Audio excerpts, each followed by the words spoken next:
अब हर दिन स्कूल आने का मतलब कुछ और हो गया था। पहले बस पढ़ाई थी, दोस्त थे, मस्ती थी, लेकिन अब शालिनी थी। मैं पहले पीरियड से लेकर आखिरी पीरियड तक बस यही सोचता, आज उससे कितनी बात होगी, वो मुस्कुराएगी क्या? अगर उसने हाय कहा तो धीरे धीरे हमारी मुलाकातें बढ़ने लगीं।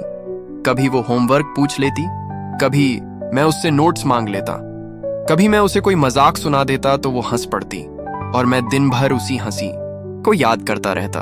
एक दिन लाइब्रेरी में मैं अकेला बैठा था, कॉपी में कुछ लिख रहा था, तभी वो आई।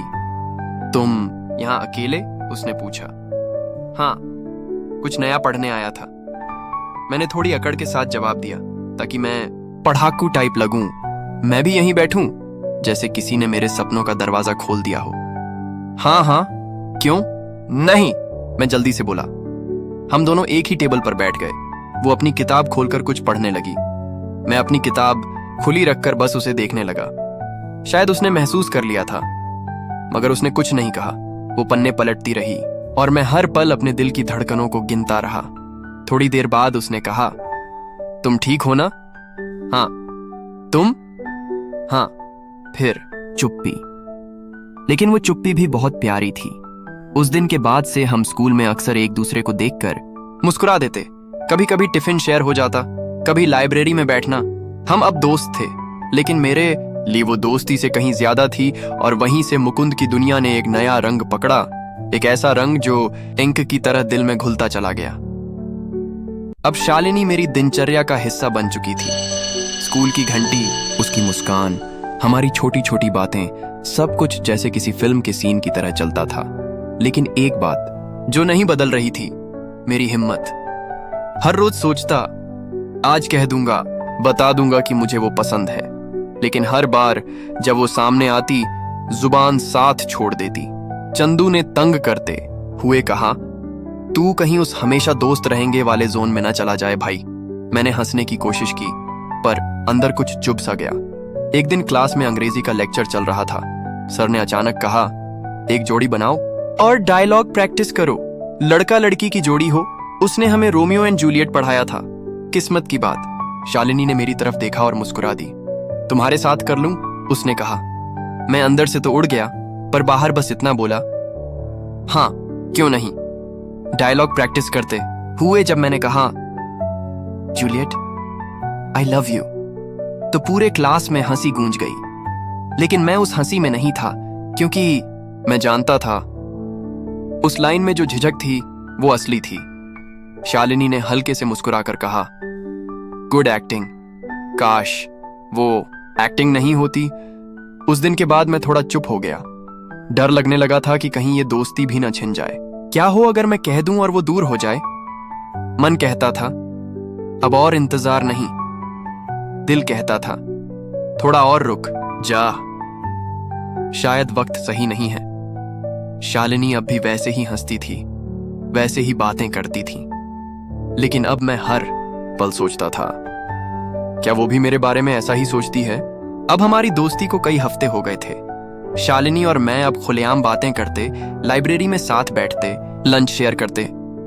लेकिन एक अजीब सी बेचैनी मेरे अंदर थी। मैं उसके बहुत करीब था, पर फिर भी बहुत दूर। वो हर दिन मुझे हाय मुकुंद कहकर मुस्कुराती, और मैं हर दिन उसे हाय शालिनी कहकर कह न पाने वाली बातों को निगल जाता। एक शाम स्कूल से लौटते वक्त चंदू, सुरेश और मैं अपने पसंदीदा ठेले पर वादा पाव खा रहे थे।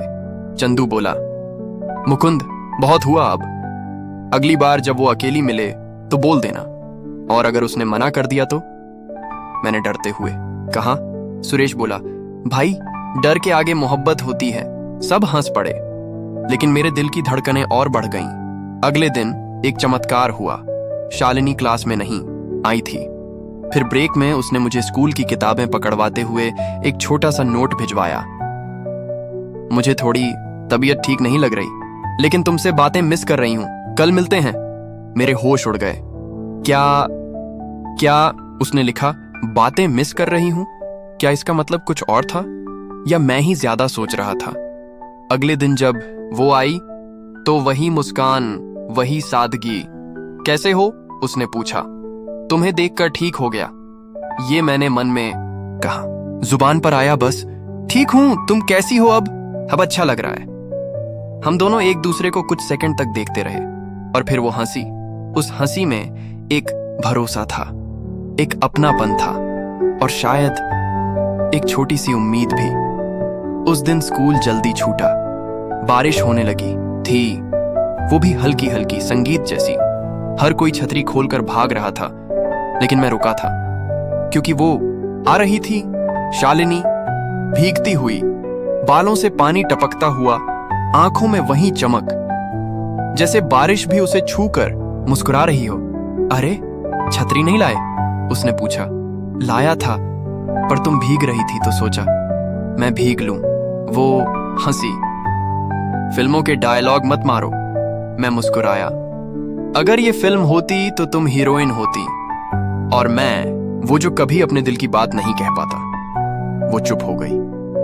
उसकी आंखों में हल्का सा सवाल तैर गया। मतलब? उसने पूछा धीरे से। अब या तो कुछ कह देना था या फिर उम्र भर पछताना था। मैंने उसकी तरफ देखा। बारिश की बूंदें हमारी पलकों पर टकरा रही थीं। शालिनी, दिल तेज धड़कने लगा। मुझे नहीं पता ये क्या है, पर जब तुम सामने होती हो तो कुछ और दिखता ही नहीं। तुम्हारी हंसी, तुम्हारी बातें, सब मेरे दिन का हिस्सा बन चुकी हैं। शायद ये पसंद से भी ज्यादा है, शायद प्यार है। बारिश रुकने लगी थी, लेकिन मेरी धड़कनें नहीं। वो कुछ सेकंड तक बस देखती रही। फिर उसने बस इतना कहा, मैं नहीं जानती अभी, लेकिन तुम मुझे अच्छे लगते हो, बहुत अच्छे। उस एक लाइन ने मेरी पूरी दुनिया बदल दी। पहली बार मुकुंद ने कह दिया और पहली बार शालिनी ने महसूस किया। अब दोस्ती के धागे धीरे धीरे किसी और रंग में रंगने लगे थे। क्या ये प्यार की ओर पहला कदम था? सपने कुछ नए थे चुपके से, नाम तेरा लिखा था कॉपी में दिल की किसी दुख की टुकड़े से। तेरी मुस्कान में उजाला था जैसे धूप पुरानी गलियों में। मैं था एक चुपचाप मुकुंद और तू थी मेरी कहानी में। थे चुपके से, नाम तेरा लिखा था कॉपी में दिल की किसी दुख की टुकड़े से। तेरी मुस्कान में उजाला था जैसे धूप पुरानी गलियों में। मैं था एक चुपचाप मुकुंद और तू थी मेरी कहानी में।